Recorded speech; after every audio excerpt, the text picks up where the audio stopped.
Não existe ciência sem a fé. Duvida disso? Então fique aqui no vídeo até o final que eu te garanto que você vai concordar comigo. Saudações exploradores, bem-vindo mais uma vez ao canal Ciência e Fé, uma jornada descoberta. Aqui narrando Gabriel Rocha. O primeiro ponto que nós temos a abordar aqui é o conceito de fé. E nisso a gente pode dividir em duas categorias. E a primeira é a fé da forma literal, do que a palavra de fato significa, que é acreditar em algo, e não necessariamente alguma coisa divina ou sobrenatural. E o segundo já é justamente a fé vinculada à religião, a acreditar em algo superior. E a ciência, por certa forma, existe por causa da fé, que é acreditar naquilo que conhecemos antes, acreditar nessa passagem de conhecimento. Ou seja, os grandes cientistas hoje, eles precisam acreditar em tudo que está ali no livro, de tudo que foi ensinado na sua vida acadêmica. Nenhum cientista começa exatamente da base zero e desenvolve ali o estudo durante anos e chega a uma conclusão. Não, se parte de um princípio onde um estudo já foi elaborado e através desses estudos mais dúvidas surgem e você começa a abordar a partir daquelas dúvidas, avançando aquele estudo. E isso a gente já está falando de algo referente à fé, ou seja, a acreditar um no outro. Por exemplo, eu posso falar para vocês que a subir tal montanha é muito difícil, não faça isso, a não ser que você esteja bem preparado. Então cabe a você acreditar, ou seja, ter fé naquilo que eu falei, ponderar e levar em consideração se deve ou não, de fato, subir aquela montanha. Por exemplo, aposto que você nunca foi à Austrália, mas você sabe que existem cangurus lá. Mas não porque você viu, mas sim porque você viu vídeos, porque alguém te falou, porque você leu que existem cangurus lá. Isso você trabalha a sua fé. Você acredita nas pessoas, você acredita na humanidade. É um exemplo muito simples. Quem te garante que o seu pai e sua mãe são de fato seus pais? Você não lembra do seu nascimento. Mas isso foi desde o princípio, desde que você nasceu, introduzido a você, foi falado para você que são seus pais, que são seus pais, e você acredita e tem fé nisso. Então, se nós pegarmos os cientistas mais famosos, se pegarmos Einstein, se pegarmos Isaac Newton, eles de fato já têm um conhecimento pré-adquirido de tudo que foi antes.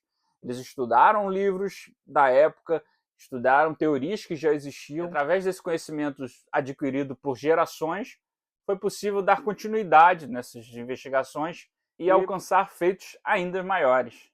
Mas se pensarmos na definição de fé da outra maneira, se tratando de algo religioso, de algo superior, ainda assim a ciência depende muito da fé. Porque a base da ciência foi construída ali em países onde o cristianismo cresceu. E grande parte desses cientistas famosos, de fato, tinha uma religião. E talvez a religião fosse o que impulsionou essas pessoas a buscarem mais o conhecimento. Mas isso nos leva a uma curiosidade. Então, por que Deus de fato não se mostra para as pessoas? Porque de fato pouquíssimas pessoas tiveram um contato visual, um contato direto com Deus, e isso a gente pode entender pelo próprio lado da fé. Porque a fé é acreditar naquilo que a gente não vê, naquilo que a gente não tem uma prova de fato. É acreditar que existe e pronto. E como eu já disse aqui no canal, seria muito fácil acreditar em Deus uma vez que ele aparece para você e diz, olha, eu existo. Mas o ponto-chave aqui é que diversas opiniões de Deus podem surgir de perspectivas diferentes. Cada um da sua maneira e da sua concepção de investigar mais a fundo, e esse é o propósito da fé, despertar simplesmente a curiosidade. Se Deus não está ali visível e presente, você busca entender ele de maneira mais profunda. E cada pessoa consegue, dessa maneira mais profunda, perceber Deus de perspectivas diferentes. Por exemplo, imagina que eu te peço para descrever esse objeto aqui. Você consegue identificar que é um desodorante. Mas você vai me dizer justamente o que você consegue ver. Eu consigo ver um rótulo, eu não consigo ver muito profundamente porque está distante. Entretanto, eu consigo ter uma outra visão, por uma outra perspectiva. Então, eu consigo te dizer, olha, eu consigo ver a marca, eu consigo ler algumas características, eu consigo me aproximar mais e ler detalhes. Isso diferente do seu, eu não consigo ver a sua visão.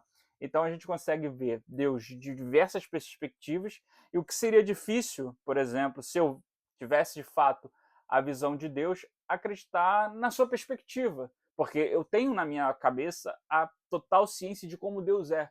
Então essa imagem vai ficar fixa na minha cabeça, e eu não vou conseguir ver por diversas perspectivas e montar um todo. Mas aí então um ponto que vocês podem criticar aqui é Mas por que a Bíblia às vezes parece tão desconecta do que a ciência diz?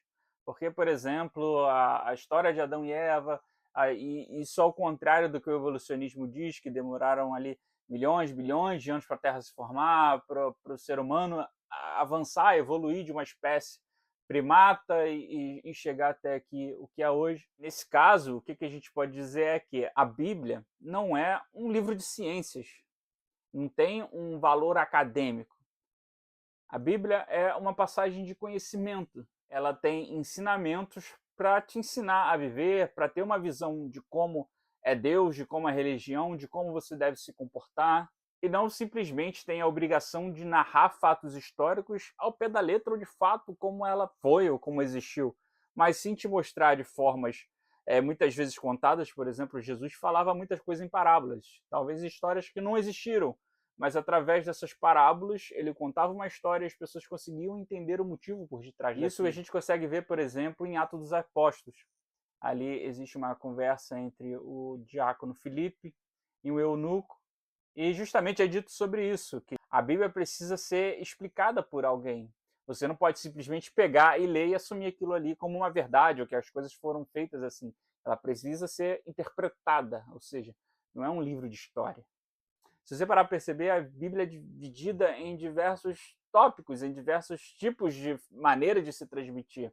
Você tem, por exemplo, salmos, que são cânticos, são poemas, não é uma história. Você tem parábolas, histórias fantasiosas para passar algum ensinamento. Você tem, de fato, narrações históricas, por exemplo, a vida de Jesus, e isso é narrada por diversos discípulos, e cada um contando a sua história da sua maneira, e às vezes eles narram a mesma situação, mas cada um a partir do seu ponto de vista, e de fato as histórias às vezes são muito romantizadas, vamos dizer assim, e isso é muito comum hoje em dia. Imagina a situação de um repórter que vai narrar um acontecimento e ele encontra duas pessoas ali que testemunharam aquele acontecimento, e ele vai ali preparar a sua entrevista, e na conversa com os dois percebe que um é muito sucinto, é muito direto, narra a maneira com que ele viu aquilo e pronto. Entretanto, ele conversa com uma outra pessoa que é mais detalhista, que fantasia muito, que cria uma história. Nossa, mas aí apareceu, tá muito nervoso e não sei o que, não sei o que lá. Então, qual história o jornalista tem de ir adiante e tende a publicar a sua matéria? Da pessoa que é mais fantasiosa, da pessoa que mostrou mais sentimento, que explorou um pouco mais a história. E isso aconteceu ao longo de toda a nossa história. Por exemplo, é muito comum a gente ver em livros de histórias dizendo que existiam seres gigantescos, animais gigantescos no Oceano Atlântico. Para você cruzar para a Europa, para a América do Sul, por exemplo, era muito arriscado porque pessoas tinham visto animais, leviatãs e animais absurdamente grandes, serpentes maria gigantesca, polvos gigantes, e de fato a gente sabe que isso não existe, não existiu. Mas essas histórias foram ditas como verdade, porque alguém pode ter mencionado, alguém pode ter falado, e aquilo foi mais importante divulgar por ser mais romantizado, por ser mais criativo, do que simplesmente alguém, olha, eu fiz uma travessia, peguei muito problema ali com marés, a gente perdeu navios por causa de tempestades, mas a gente conseguiu chegar lá. Outro exemplo que a gente pode ver são os livros que falam da Guerra de Troia. A Guerra de Troia é narrada, e existem livros encontrados por arqueólogos que mostram, que narram a história de Troia, em que os deuses batalharam juntos. Estava ali Ulisses, estava de fato deuses, semideuses, Ajax, por exemplo, participou da guerra ativamente, e isso ganha notoriedade como se fosse de fato verdade. Isso está escrito como se fosse narrado um livro de história. Mas por que essa história fantasiosa é a que ganhou repercussão? E é o que a gente estuda e é o que a gente encontrou como relato daquilo lá. E sabemos de fato que a Grécia teve diversas guerras. E a de Troia se supõe também que seja uma delas. E existem evidências que mostram que de fato aconteceu essa guerra. Mas, obviamente, não tiveram essas atuações de deuses. Hércules não participou, tacando raio nas pessoas. Ou até mesmo em histórias mais recentes, pegar histórias da Segunda Guerra Mundial, por exemplo, você vai ver que teve um soldado sozinho que conseguiu avançar ali quarteirões e quarteirões. Isso a gente sabe que seria impossível uma pessoa sozinha defrontar um exército inteiro e conquistar terreno. E abordando o outro assunto sobre ciência e fé. A ciência existiu graças à igreja. A igreja permitiu que a ciência evoluísse. A própria igreja investigou mais a fundo histórias ou o funcionamento da natureza e abriu portas assim para as pessoas estudarem mais além ainda e entender melhor o nosso cotidiano, a nossa vida. É só para perceber que a ciência moderna existiu em países que são cristãos. Por exemplo, você não tem em outras civilizações, seja no hindu, seja os árabes, você não tem a ciência moderna se desenvolvendo da maneira que foi.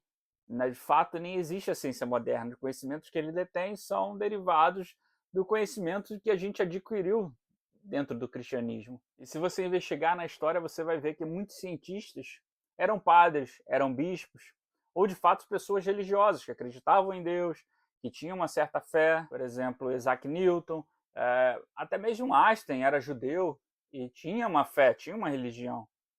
A igreja em décadas passadas era muito forte a nível de faculdades. Você tem, por exemplo, a PUC no Rio de Janeiro, que é uma universidade católica. Ou seja, a própria igreja investia em educação, investia em faculdades, investia em que as pessoas criassem ciência, que as pessoas pudessem investigar mais ainda a natureza, pudessem adquirir mais conhecimento. É só você parar para pensar, por exemplo, que uma das bibliotecas mais completas do mundo, uma das maiores bibliotecas do mundo, fica no Vaticano. Ou seja, porque ele detém tanto conhecimento. E tanto conhecimento que poderíamos dizer que seria herege. É só você parar para pensar, por exemplo, que existem pessoas dentro da igreja, dentro do clérigo, que são formadas em diversas áreas. Se você pegar, por exemplo, o Papa Bento, ele tinha diversas faculdades, ele tinha diversos conhecimentos, ele falava diversas línguas. E pode ver que é muito comum o Papa saber falar diversas línguas. Ou seja, são pessoas muito estudiosas, são pessoas com muito conhecimento. E principalmente conhecimento de ciência. Mas se você parar para pensar, existem conhecimentos gerais. Existem padres dentro da igreja, dentro da cabeça da igreja, que são astrônomos, justamente para saber e deter o conhecimento dentro da igreja, que são ambientalistas, que são, enfim, inúmeras áreas. Até dentro da inteligência artificial. Existem pessoas hoje que estão fazendo formações que podem dizer que são especialistas em inteligência artificial dentro da igreja, porque a igreja quer deter o conhecimento. Mas e por que tanto debate entre ciência e fé? E por que a ciência deveria provar ou não a existência de Deus? Bom, isso não existe, não cabe à ciência, não é o campo de estudo dela, como eu já falei aqui diversas vezes. A ciência estuda aquilo que pode ser tocado, aquilo que pode ser observável. Não pode se esperar que a ciência vá estudar algo além, algo que não se pode provar, algo que você não pode ver, você não pode tocar. É igual eu tentar, por exemplo, medir o quão salgada está uma água com um termômetro. Não faz sentido, não tem lógica. É exatamente isso que passa pela fé. E pronto, é isso. Espero que tenha conseguido, de fato, entender melhor e tenho certeza que agora você vai ter uma outra visão sobre ciência e fé. Então já recomendo você permanecer aqui no canal, tem mais um vídeo muito incrível aqui, já clique lá e falamos sobre 3 galáxias que são possíveis observar a olho nu. Então já vai lá, não esqueça aqui de deixar o like e de se inscrever no canal. Muito obrigado por assistir esse vídeo até aqui, me chamo Gabriel, então desligo.